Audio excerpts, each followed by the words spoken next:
thank you everybody so much for hopping in, and I'm excited to get rolling with y'all. So I'll go ahead and start us off here and be our first victim. Jillian, do you want to hit the next slide? Okay. All right. I see David. Hey, David Wan, how are you? Good to see you.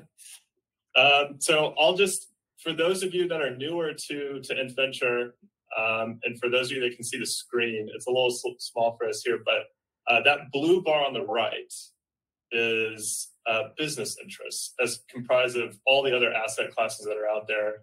And it goes from, $50K to $1 billion down at the bottom. So I think it's fascinating data from the Fed in terms of the components of wealth as you progress through the system. It's pretty phenomenal. Stocks only make up 3 or 4% of somebody that has acquired significant amounts of wealth in this world. So what we thought a lot about in the early days was, how do we create the possibility of making that happen for more people? Jillian, will you go ahead and hit the next slide? So this is rates of business formation. You can see it's been dwindling for a long time. This one starts in 2005.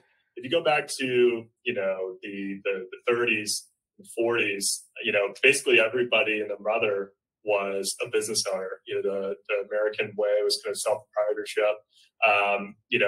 After the Industrial Revolution wiped out a lot of that in the 1800s, there was still a burgeoning kind of smaller industry folks that were able to set up shop and do well. Obviously, the world that a lot of us are familiar with, corporate monsters, for good reason, we're pushing down those rates of business formation and small business interests across great swaths of the population. And, I think there's a contributing factor to a lot of inequality. What's really fascinating is if you look at the spike here, that's around 2020. So there's a quick decline and then a monster spike. It actually went above, it's literally off the charts. You can see the tip there is literally off the charts.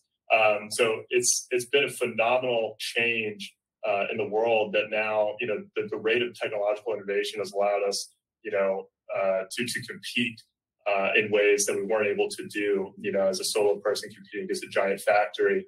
Now folks, can take the skills that they have in this modern world and compete at the highest levels.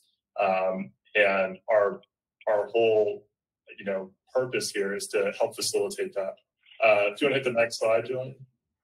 So this was me a little over a year ago. We were figuring out how to make that happen and how to do something that had a small chance of being successful. I think there's 27 folks on the line, 28. Hey, Rob.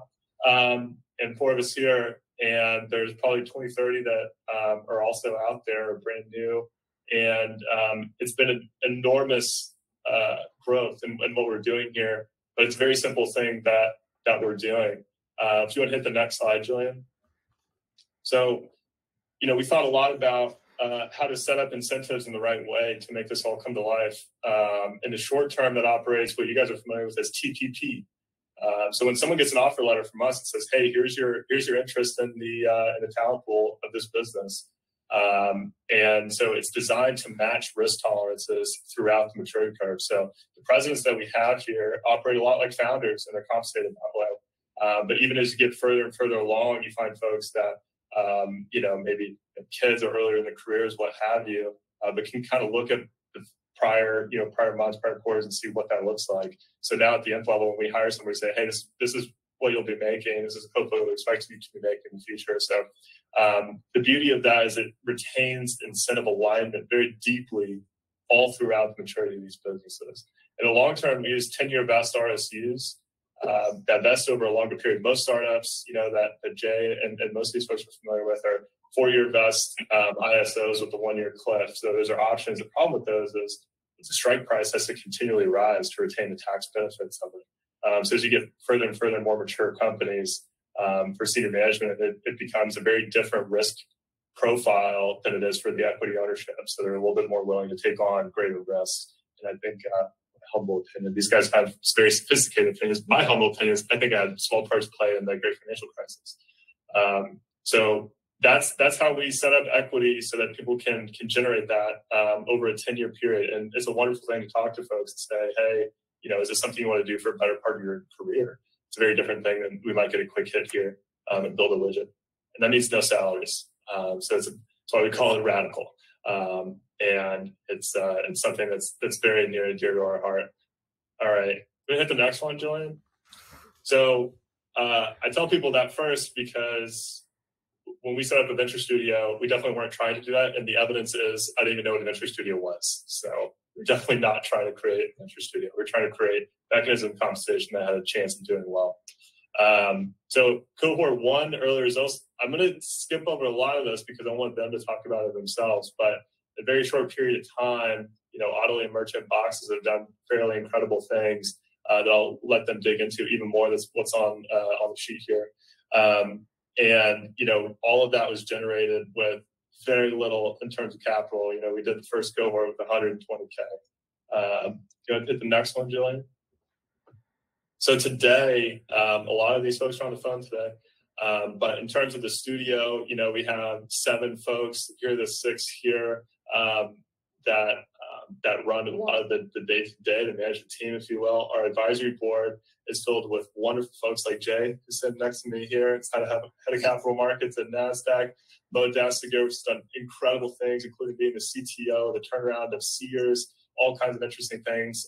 Worked at Amazon as a very senior executive and very early days. Then we have the great and powerful Sandy Leeds, who I invited you to his market update, actually, on the 13th. I saw a lot of you accepted. Thanks for that. The professor of finance at the University of Texas, or excuse me, a distinguished senior lecturer, not a professor. So sorry, Sandy. He always corrects me on that. And then I introduced you to Jay. We've also got Steve, who spent over a decade at Microsoft as a director and now as a VP of a 3,000 person bank as a head of HR.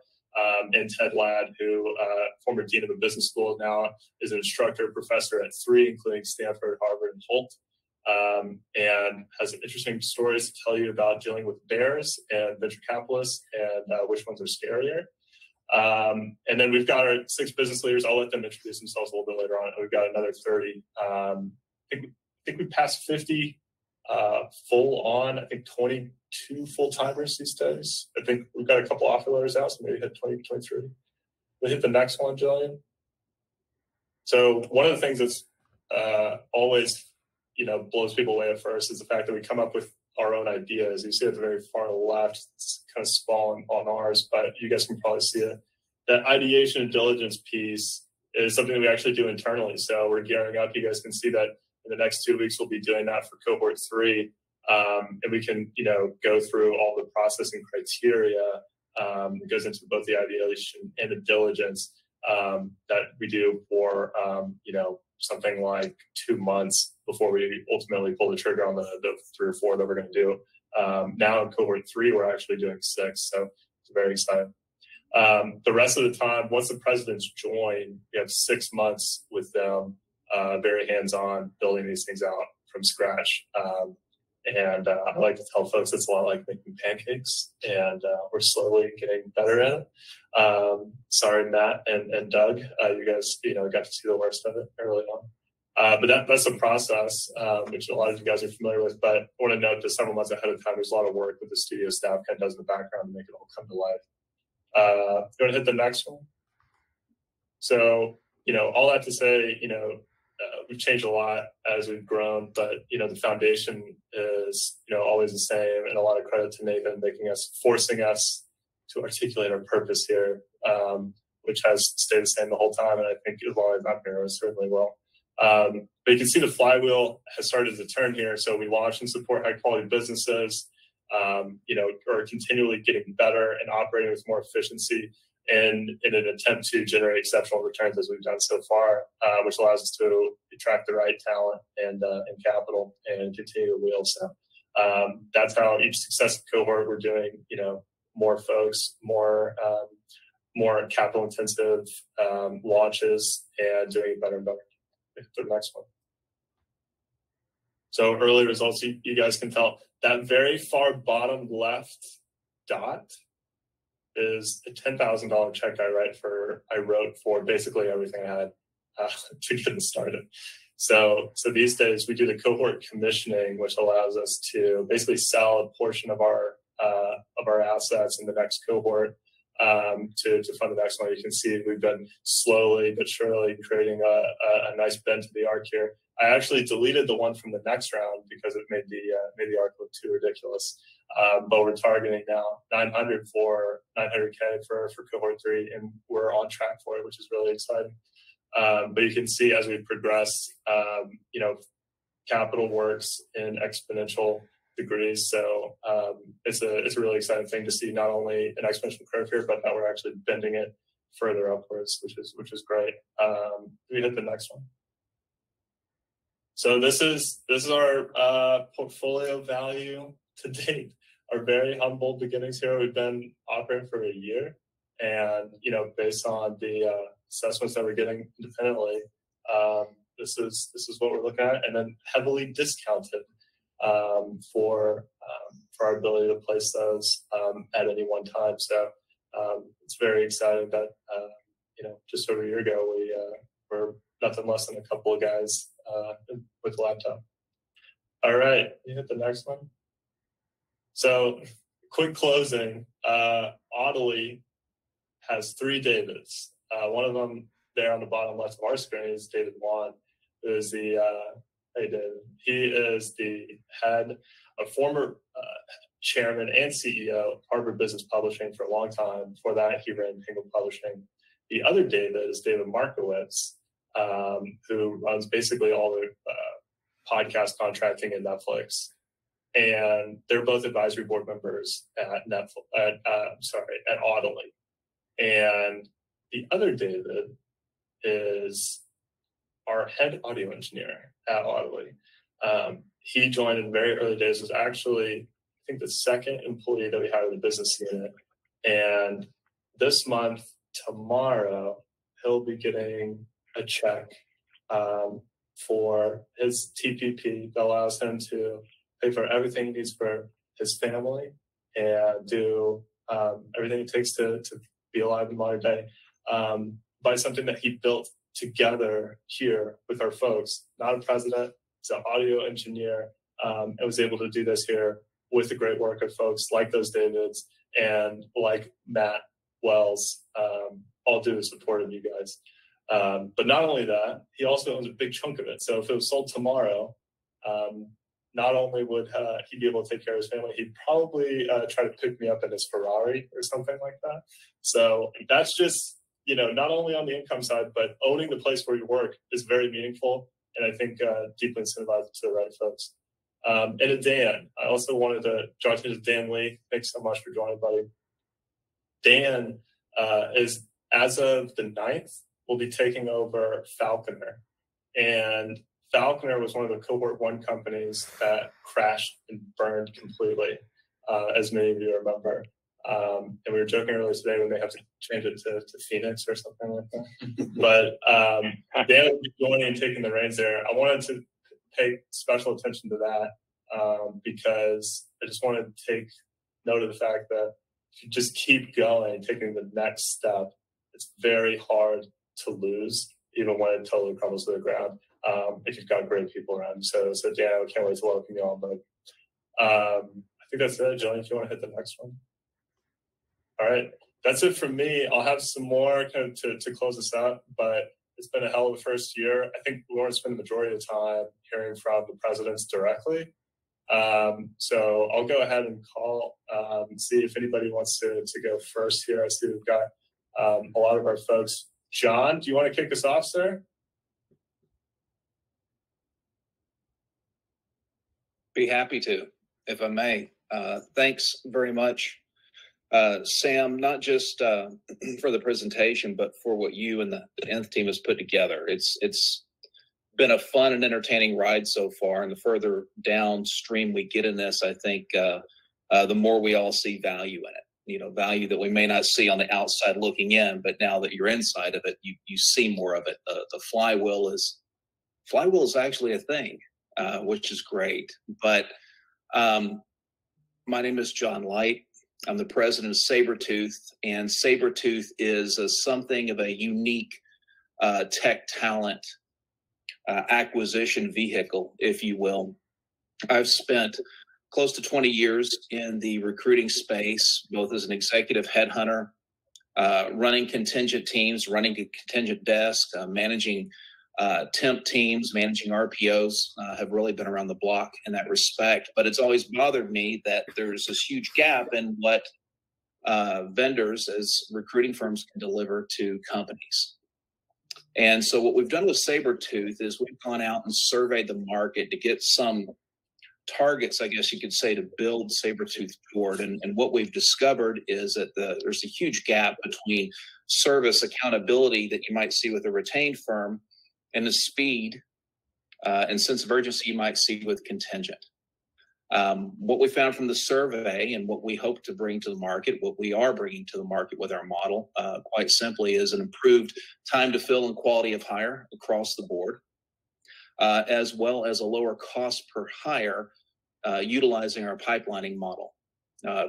Primarily, we're targeting machine learning, data science, or data scientists, I should say, data engineers, and other such difficult spaces that are projecting high growth. I know over the next 8 years from the chart I saw, we're expecting 35% growth just in data scientists. So when companies are ready to do hiring, that is more than a one-off. They're building out teams, prepping for projects. Sabretooth can step in, not only fill those roles quicker, have a better opportunity to retain that talent, i.e. better quality of hire, but also do it less cost per head. So in a nutshell, we're entering into and have been into our soft launch phase. And by golly, it seems like a great time to tell anybody. If there's someone in your network that would make sense for us to talk to, we'd love to have the opportunity. Sam, I don't know how far you want me to go. So that's great, John. Maybe a quick background where you came from. Yeah, I mean, as you can tell, I went to an amazing school where I got a great education. Sorry to hear that, John. That was for Sam and Sandy and maybe a couple of other folks. But I'm originally an accountant. Found out very quickly that wasn't for me. And then I spent time as a senior vice president for about $140, $150 million staffing firm, running 8 offices and multiple teams per office from coast to coast for a number of years. Eventually, I ended up hanging out my own shingle, running a model that we now call a retention model, where we do a retainer up front, but nothing else is paid to actually fill the role, primarily focused in oil and gas and technology related to energy. So, when you hear oil and gas, you think about drilling, you think about pipelines and so on and so forth. But the Internet of Things is a huge thing there. Preventative maintenance, really understanding how to run your supply chain or how to maximize the volume and capacity of your pipeline. There's a lot of things that go into it from a technological standpoint, and had been spending some time and in that space, building it out, doing some different things for clients. An opportunity with Nth and Sabretooth came along, and I got to tell you, the chance to build something from the ground up that's purpose built for what the market is telling us is needed, namely, again, quality of hire, time to fill, cost per hire, it's pretty attractive. And I think there's a lot of opportunity to create value, not just from one-off cash flow perspective, but I'll give you an example. If you had a retained firm and you went to sell it, you might get 1.5x, maybe 2 at most, because all those individual transactions are driven by relationship from one individual to another. You go to a staffing firm where they have contracts out and people are deployed for 6, 9, 12 months at a time, you may see a multiple between 5 and 7x. In this case with Sabretooth, we're trying to marry those things together where we have the high gross margin and transactional value that you find in search, but with the pipelining, contracts that may be running 6 to 12 months for multiple hires. And we know that business now is secured. I call it captured business or a captured client, rather than having to go out, do a deal, go find the next one, and so on and so forth. So rather than being individual performer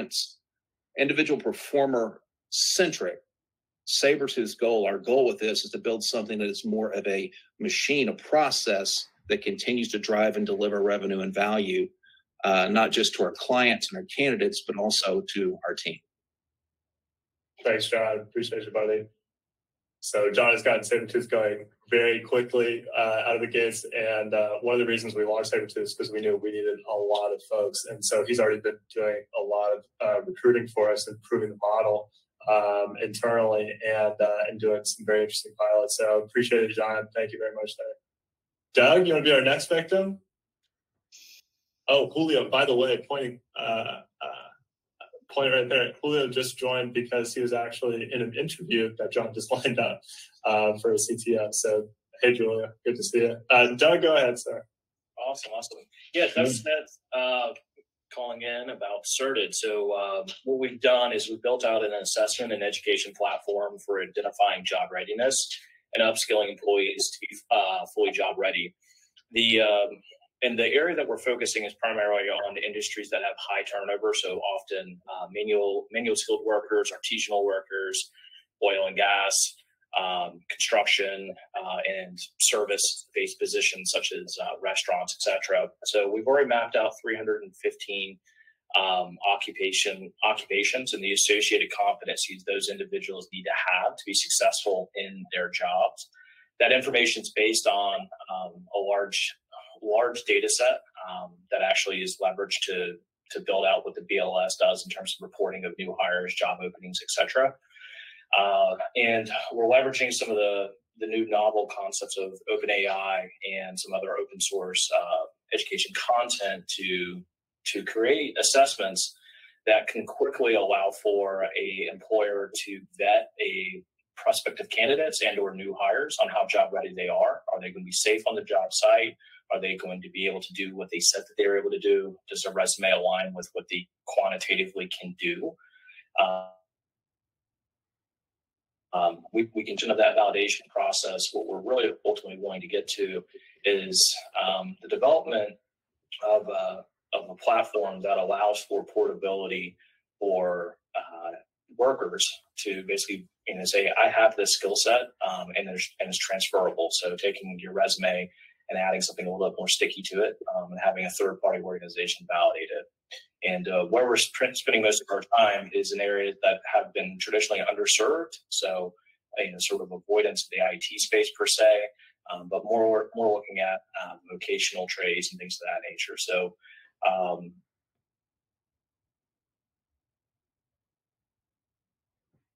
updates verbal with Robert Half to assist them with some niche positions that they have for here. And I'm pretty excited about it. To say the least.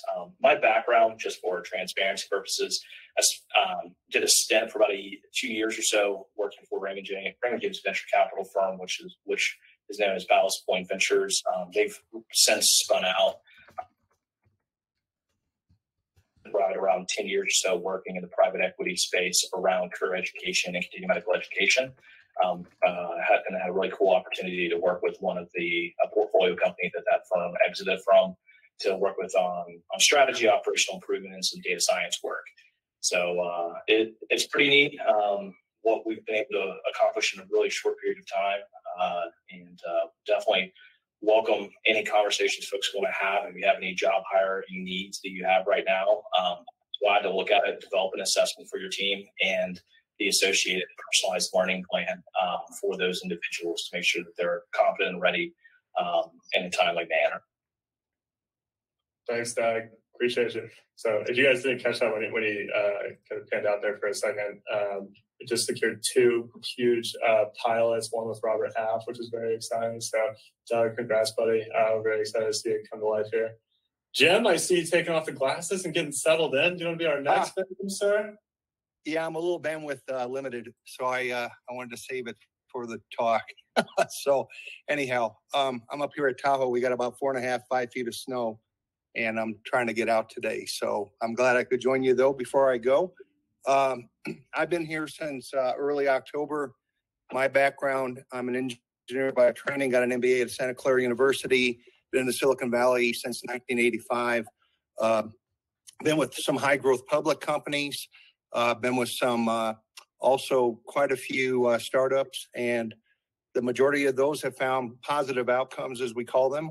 And so I'm an infrastructure guy. I've really been entrenched in the networking infrastructure space and have transitioned from what was fixed infrastructure to virtual infrastructure. Built one of the first cloud infrastructures back in 2010 before we had Amazon and Google and all the rest of these infrastructure guys. We did it ourselves, racking equipment and building POPs worldwide to represent a cloud network for security. So I've been in and around security. I virtualized and have transitioned to infrastructures like virtual infrastructures and containers, applications and containers and that type of stuff. So I'm a very seasoned technical and a technical person and technical executive. And so I saw this as an opportunity to have a fresh start at a startup. And I'd looked at quite a few studios, and this one had a different approach in terms of the compensation that Sam took you through. But it looked very interesting. And unfortunately, in my past, it takes a lot of work to get to the startup because there are a lot of things you have to do in terms of recapping, restructuring. There might be product issues. There might be founder issues. All those things got to get piled through before you get to the startup. So here was an opportunity to start something fresh.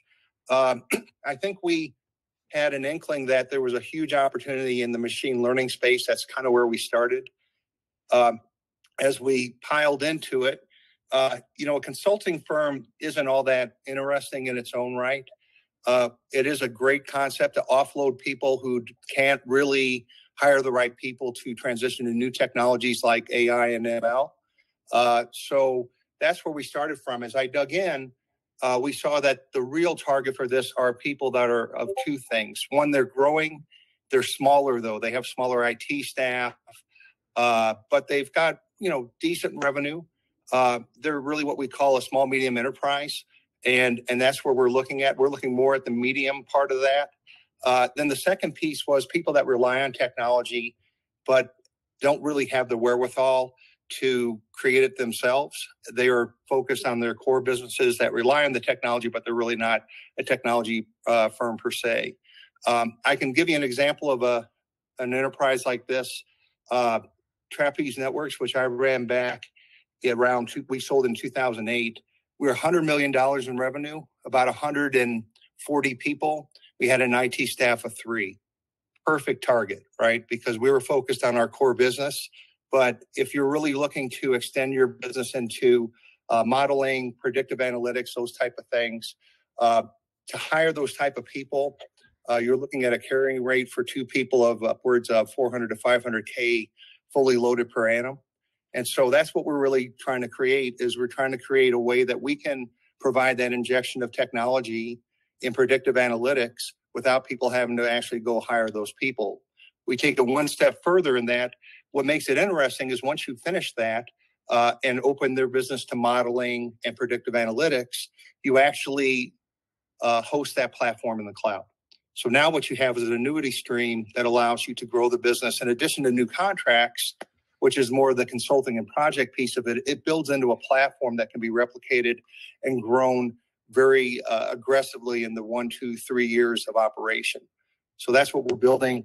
Of late, we continue to talk to people and actually gather information. We think we have a very good tap with our advisor network into private equity firms where they have this fit of enterprise within their portfolios. That's where we're going to start.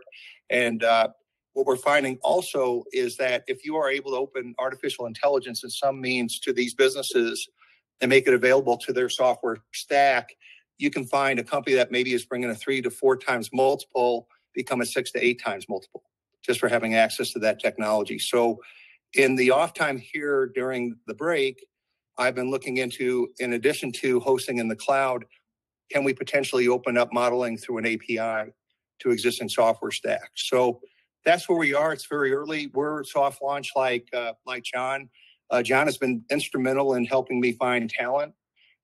This is the real first hardcore tech play for this fund. And so we're really, working at finding the right fit of people who agree with this compensation structure, who would be willing to take the risk to get the reward. And we're making good progress. And I think John has done an amazing job of putting candidates in front of me and in front of Julio, who has a similar kind of application on the artificial intelligence side.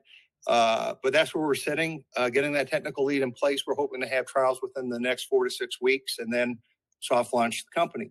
So that's Sentius development. Mr. Bode, thank you so much, buddy. Appreciate it. Well, you called him out by name, so I was able to.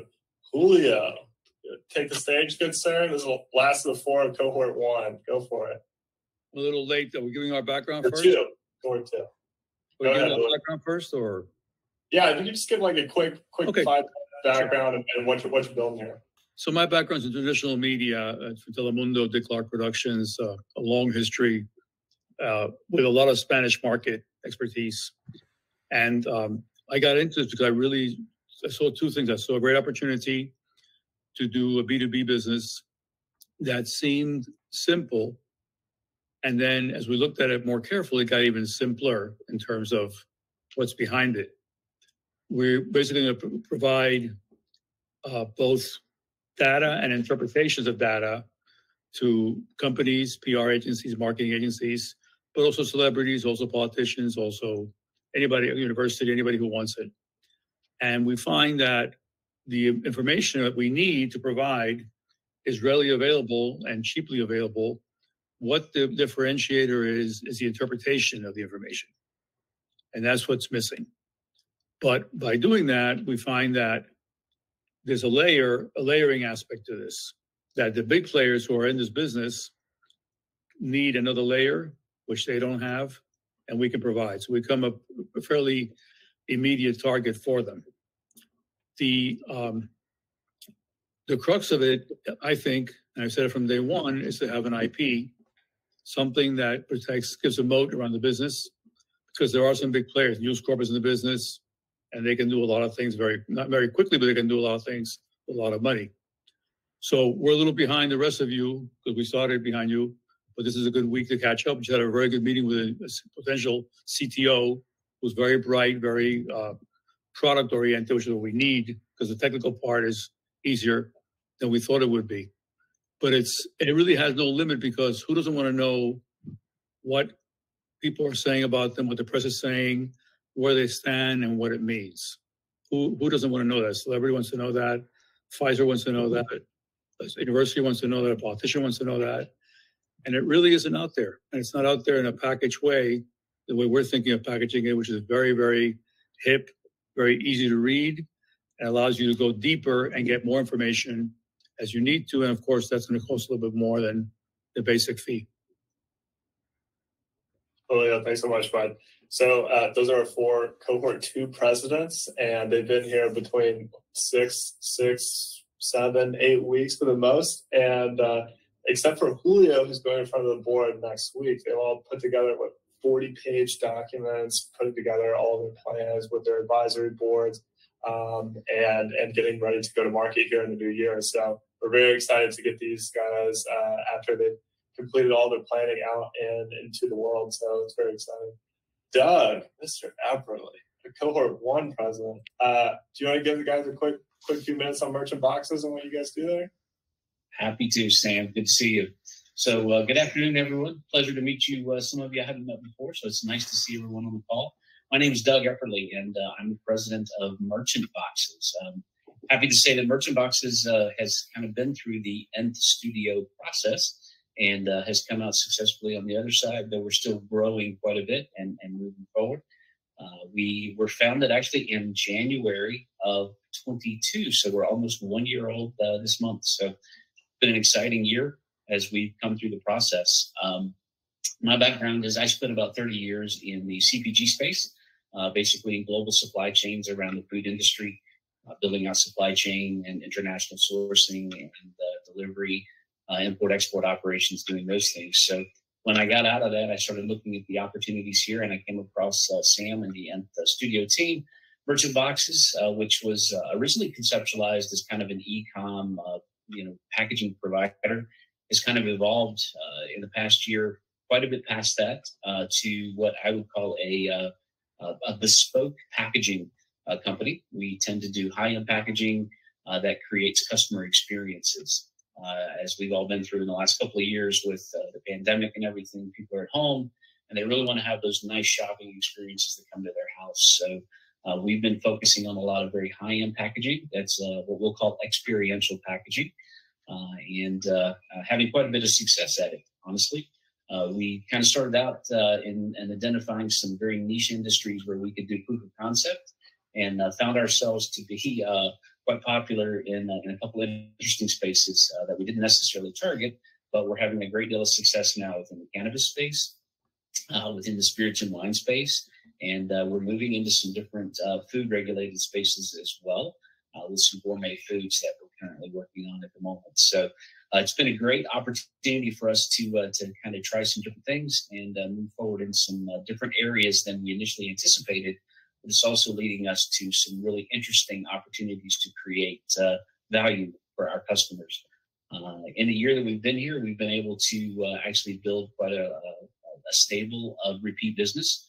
We have customers coming back now, and we've been able to continue to grow that business with them, creating a couple of recurring revenue streams, which we're really happy with. In the first year, we built out, we were able to generate a few $100,000 in revenue. So we're very happy to do that. And we've moved now to an annualized run rate of just over $1 million. And so we're looking forward to 2023 to see where this takes us. We've also built out a pretty amazing team at this point. We have a chief design officer on our staff. We also have a VP of customer success that both of them have been with us now almost 9 months. We've recently added a director of sales. We've added a branding manager, who I think is on the call, Rob, and we've also added a project manager. Allison is on the call as well. So we continue to expand the business and we continue to grow, and we're very happy with where it's going. We're happy to see where we go in the next few months. And we also have a couple of our board members that I'd like to call out on here too. I see Elliot and I see Deb. So there are a couple of rock stars that help kind of drive our business forward as we go as well. So kind of the ins and outs of merchant boxes. I am going to be reaching out to everybody on this call here. I threatened Sam the other day. We're currently putting together a package now, and we'd like to share it with everybody, and certainly would appreciate any references that you might get. Anyone looking for packaging, branding design, just packaging consultation, anything we can do to help create those customer experiences through branding, we're all about it, and would love your support. So that's my spiel. Doug, thank you so much. Matt, I think you're our last victim. Go ahead, bud.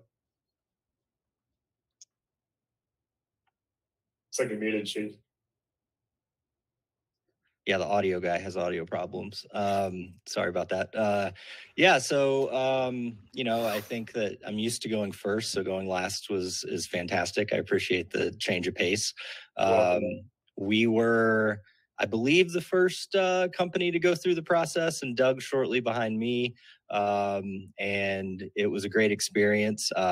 In Sam's email earlier today, it kind of stuck out where he was saying about chasing the big name or the big corporate guy to lead the teams, and I'm certainly not that. And so I do appreciate his ability to kind of sometimes see through that and pick the hopefully right person for the job. And my background is all over the place. I've sold safety related valves to nuclear power plants. I have a law degree. I practiced dead celebrity rights law for a while, and then transitioned into sports marketing, and did that for some time before I found my way into the music industry, where the last 5 years I've been producing music festivals and running venues. And so we had 2 top 50 Polestar venues in the country and 17 venues overall, plus 5 festivals. So that's been my most recent work experience leading up to this job, where, I didn't come in with hardly any podcasting experience, but was an avid listener of podcasts and have a lot of experience in media in general. So I was pretty confident coming in that we were on to something. I will say that the company, from go was definitely going to be geared toward smaller opportunities and kind of finding our way in the SaaS space and smaller brands. And we've found ourselves in a much different place a year later, and we're very excited where we ended up. So I'll share a quick. I'm a presentation guy, so. Real quick here, Audily, if you don't know, we're a production partner for brands and creators. We produce a flywheel of evergreen marketing content stemming from a well-produced and engaging podcast. Audily, being an end-to-end service provider, basically means that we handle everything from guest booking to sonic branding, custom music, all the way to creating audiograms, videograms, blogs, and YouTube videos.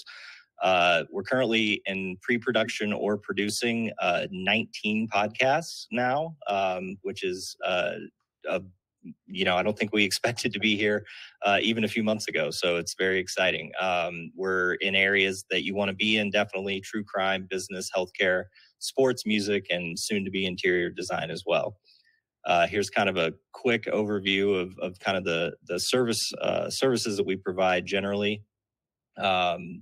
Like I said, anything that is involved in the podcast process, we provide, which makes it very easy for the client, usually only needing to be involved maybe a couple hours a month. So this is the team as it stands now. So myself, President Matt Wells, Vice President Lindsay, Head Audio Engineer David, and Senior Content Manager who was recently brought on, Lauren, and she's been absolutely crushing it for us. And as of about 5 minutes ago, I think our sales guy went LinkedIn official. So we have a 10-year SaaS sales guy joining the team to get out there and keep beating the bushes for us. I'll take a quick look here at what we mean by a flywheel of content. So you can see that, we start out with a podcast, which obviously goes out to all the podcast platforms, but we then can spin that content, audio and video, into a multitude of things that can end up on various channels. And so you're not just getting a podcast, but you're getting an entire marketing content flywheel to be able to fill all of your channels. And that really, I think, helps differentiate us from the competition, just going that extra step. Right now, you can take a look at what we're doing. So these shows over here on the computer are active. And so we have 12 Big Ten basketball shows active right now that we just launched in the past week. And shout out to the team for working through the holidays to get those out now.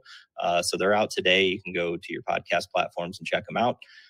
We've done 2 books to date and have 2 more coming. In January this month, we'll be adding Victrola, Walls Need Love, Cohatch, and a true crime podcast as well that we'll be working on. So some big wins for us. Country Music's Dead, which is my podcast, actually. It ranked top 4 in the U.S. on music interview charts and has been lingering in the top 10 for a couple months now. We just landed an entire network of sports shows for the Big Ten basketball network called Beyond the Big Ten. Finding our groove, Audily's finding a footing in the entertainment and consumer brand space. So a far cry from the SaaS space that we thought we'd end up in, though, I'm sure we'll still have a lot of those opportunities as well. The big upside is we're doing a deal with a company called Podster out of Europe that is buying up scripts in Europe and then translating them to English and then feeding them to us to hire actors and produce English versions of the show for American consumption. So a lot of really interesting opportunities kind of all over the place as far as, genres and different industries. But a podcast at the end of the day is, the same regardless of what the content you're producing is. So that's what we've been up to. And we hope to, kind of try to double that in the next few months if we can. And so, our margins are in the 60 to 70% range for the most part. So, every deal we get is important and we're excited to kind of start feeling the traction and finding the areas where we can excel. We're definitely kind of the least tech oriented or financial oriented group in any of the cohorts. So what we do is very artistic. So we're kind of the art nerds at the table, but we believe in what we're doing and we love the product. So look for all of our shows on your platforms in 2023. Thanks, man. I really appreciate that. All right, so those are the presidents that we've got. We've also got Dan on the phone. I'm not gonna victimize you, Dan, but he'll be starting here on the 9th. Relaunching Falcon. We're very excited for that one. But if you want, you can give a quick background, Dan. Go ahead. Yeah, that's a good question. So I've got really two parts of my career. I spent the first 20 years really as a commercial banker, just managing relationships and working with companies. And then the last 20 years, I was a C-suite executive. So I worked for really 3 different banks. One in Indianapolis, which was actually the official bank of the Colts when they won the Super Bowl. So our training center was the Union Federal Training Center at the Colts, and I got to meet a lot of the players and all that kind of stuff. And then about 10 years ago, I was recruited by 3 private equity groups, Wilbur Ross being one of them, the Secretary of Commerce, and they had recapitalized the second largest bank in Oregon. And I was hired along with the former head of strategic planning for Wells Fargo. And we turned around that bank and then bought the largest bank in Idaho, a bank in Seattle, and some locations from Bank of America on the West Coast, about $800 million in deposits, and tripled the size of the bank in 5 years, and then sold it. We were publicly traded but controlled by private equity. We sold the bank for about $700 million in a merger with First Interstate out of Billings, Montana. And then after that, I was recruited by really a technology bank, which was banking as a service. And they just went public about the time I joined them. I actually got to ring the bell on the Nasdaq about 5 years ago. And we launched 4 very large fintech companies, and we were their bank partner, their back end. And during that journey as a C-suite executive, I started to get interested in startups. I have a friend in Indianapolis who was a former Olympic athlete, and he started what became the largest wellness company in the United States. And I helped him finance the company and ultimately sell the company. And it was sold to WebMD about 15 years ago. And then when I was out west, I started an angel group in Bend, Oregon, which is called Cascade Angels. It's still there today. They raise about $5 million a year for startups. Then when I was in Seattle, I got involved with another angel group, but also with Madrona Venture Group. And Madrona's funded $1 billion in startups in the last 25 years. And they had a fintech vertical, and I was in that vertical along with Chase and some other banks. And so I got involved with some of their startup companies. They were the group that backed Amazon originally. And then I moved back to Indianapolis about 2 years ago. My mother had some health issues, wanted to be here. And in that time, I got involved with Vision Tech, which is the largest angel group in Indiana, and they have funded about 75 startups, and I'm on their screening committee. So I've had this dual career of being in the banking industry and having the first 20 years really in large banks, the last 20 years in more entrepreneurial or community banks, as an executive, kind of making my own path, and then having the ability to be involved in early stage companies. And so that's been a great joy. I was at a conference in Boston a couple of years ago where I was speaking, and it was called Risk Minds, and there were all these PhDs in quant. And I remember I met one guy. He was in charge of risk management at one of the big brokerage houses, and they managed $3 trillion, and they had 90 people in their risk management group. And that was just blew me away that they would have that many people assigned to that. But my theme for my speech was that when I was a kid, there was a church downtown, and at night there was a sign that lit up, and it said, "Sin will find you." And my theme was tech will find you. And I think that's what we're all experiencing to some extent, is that technology is allowing for a lot of things to happen, just like this call today that probably wasn't possible 10 years ago. And so things are changing, economics are changing, and it's creating a lot of opportunity and innovation and displacement. And so I'm just trying to be part of that. I think with this opportunity that I'll be working with you guys, I think we're trying to democratize capital and investment banking and some of the things that maybe in the past weren't available to startups and smaller companies, maybe now can be. And so that would be my hope anyway, that we would be able to deliver some of those kinds of services to smaller companies along their growth path and their journey. I know Neil is very excited to give you a hand with that. Thank you. All right. Thank you guys very much for taking a look-see under the hood, and the wonderful folks that we have here. Presidents, thank you so much for giving everybody a look into what we're doing these days. I know we have maybe 9 more minutes here, and so maybe we could kick it off with a little bit of Q&A. I'm sure you all have very thoughtful questions, of course. But I'll just open it up and we can go from there. So shoot, please roast me thoroughly.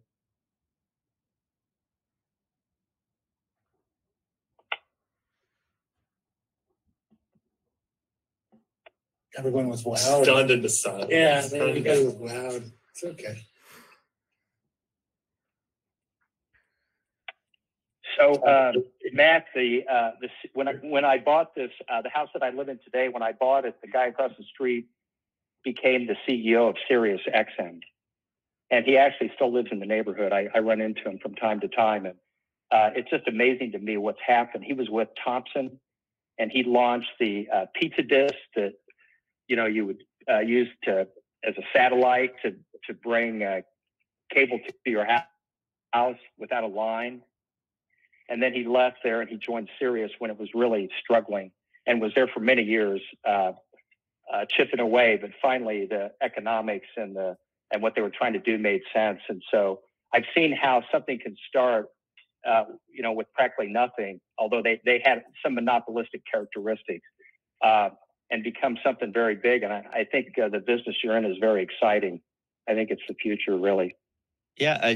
Are you still in Indianapolis? Because I can go find this guy. I'm in Noblesville, so I can. Is that right? Yeah, his name's Jim Meyer. Yeah. Okay. And, I've heard the name. Yeah. He's here. All right. Yeah, I'm up on Morse Reservoir, so I'm close. He sponsored the winning race car at the Indy 500 this year. Sirius did. Yeah, and so a lot of that original content that we're creating, especially for the true crime European shows, like we'll try to sell to bigger entities out there, and try to get them purchased that way and paid for. So we're definitely going to be with the iHearts and all of those various entities. We'll be engaging with them over the coming months a lot to get some of this content into bigger markets. Todd, it's a changing landscape, very much so. Todd, you're looking very sly and having a good time over there. How's it going, Mr. Dean? I'm sure you have questions for me. I feel like I'm back in grade school when I talk to you, so maybe you can ask us a few. I think I'd see something on the tip of your tongue. I think it'd be premature, and to quote Mark Twain, you might not think that I'm smart, but if I open my mouth, you'll ensure that I am stupid. I paraphrased there. So Sam, I do have a question for you. Yeah, go ahead. Where are you sourcing new ideas? And we're going to cover this afternoon also in a private conversation. Where are these new ideas coming from? So we have a very advanced Google spreadsheet where I think that last time we were picking over a couple of hundred, boiling down. So we take it through I kind of glazed over the process and the criteria that we use to boil those down to the ones that we ultimately do. And it happens over a couple of months, but we basically have a drawer of napkins digitally with ideas on them and go through them kind of seasonally and see what's worth playing with. In terms of the, I think about it as both process and criteria. The process is we take that, we score them against the criteria by the people who didn't create them, and then we go out and talk to a hell of a lot of people in that world, and several of them end up becoming advisory board members. And so then we'll go through a few different things. We'll build out a fairly standard memo, which goes through all the standard things that a VC would look at. and then we apply our kind of like unique flavor to it. And then we do ultimately like a big red team, blue team for the ones that are still around, and just try to tear the shit out of it, honestly. And then we'll build it out to an extent where, we have a really dense 5-page memo about it, where we'll green light, typically about 50-60% of those.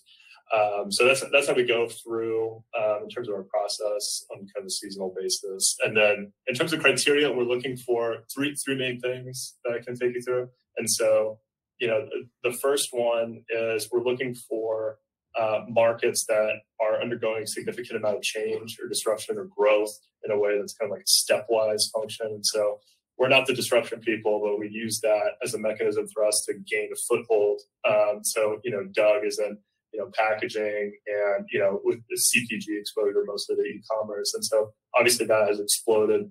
And the supply chain became very difficult for the layperson to navigate. And so, having folks that do design on one end, but then, can do the sourcing on the back, was really valuable. And it's a very sticky kind of business. So we look for that kind of thing, that are in that market or in that niche. And so we operate all kinds of them, but we're very specific about the markets that we enter.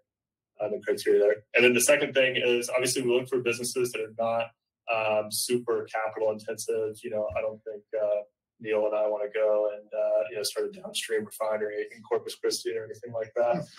Maybe not this year, not 2023. But we look for those things that are not super capital intensive, pretty close to being immediately profitable, but have some twist. This kind of match, some twist, some piece to it that allows it to register as cumulative gains over time. So tech is obviously legendary for this, in terms of, taking those monthly subscriptions and, paying very close attention to churn and things like that, because they're building something that ideally has this kind of cumulative compound gain to it. There's ways to do that beyond tech, though. They're not the first ones that have recurring businesses. So again, Merchant Box is a great example of this, where they do the design of a package, $3 or $5 grand, something like that. And on the back end, we can source it, put a 25% margin on there. And then they're constantly doing the reorders. And hopefully their folks are doing more lines of business with their packaging, the whole nine. So that's what we're looking for. That compound cumulative gain is kind of part two. And then part three, we look for areas where there's a very flat bell curve to the talent. So that means that the top performers and the average performers have a lot of distance between them in terms of productivity, because as you all can tell, what our model is great at doing is attracting top performers. And so we look for businesses where there's a large distribution between top performers and average performers, and the impact to the business. And so, train conductor, not so great, but someone who does design, brokerage, sales, technical development, something like that, that's really attractive for us. We look at all the other stuff too. I think the worst thing in the world is TAM, taking a percentage of it. I'm sure you've all seen those things, but when we're looking at markets, are they just big enough for us to play in, or do we think they're going to be big enough? It's kind of a binary thing for us.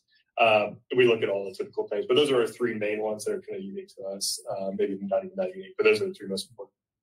I know we've got 1 minute left. Any other last questions here? No? Okay. Well, I can give us a quick wrap. Thanks everybody for joining so much. This is our first year. We started an idea, just a year ago. It's been pretty amazing to see you all come together in this way. I certainly can't take much credit for it. I think it's just very resonant with the times. Now the things that we're able to do together are pretty incredible. And not needing, the corporate overlord. I think the thing we're trying to avoid is becoming the thing that we set out to destroy. So you all know that we try to give a lot of autonomy as much as humanly possible out there. In terms of the new year, we're very excited to be developing a fund for us, which is very exciting on the financial side for us. So we're very excited about that. Working very hard on that. But then in terms of operationally, we'll be launching our third cohort, and probably by the end of the year will be the fourth. So in April, we'll have cohort 3 getting underway.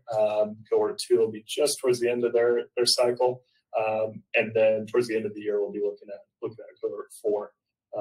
So we have pretty exponential growth to it. So there's 2 and 1, 4 and 2, 6 and the third one, and we'll probably do another 6 or 8 in the fourth. So we'll definitely be moving along in terms of our headcount here. Other than that, unless there's anything else, thank you guys so much. Nothing we do here would be possible without the wonderful folks on the phone. It really takes a village to make this stuff happen. So thank you all so much. I really appreciate it. Here, Happy New Year. Thank Amazing you. work, everybody. Happy New Year. There you go.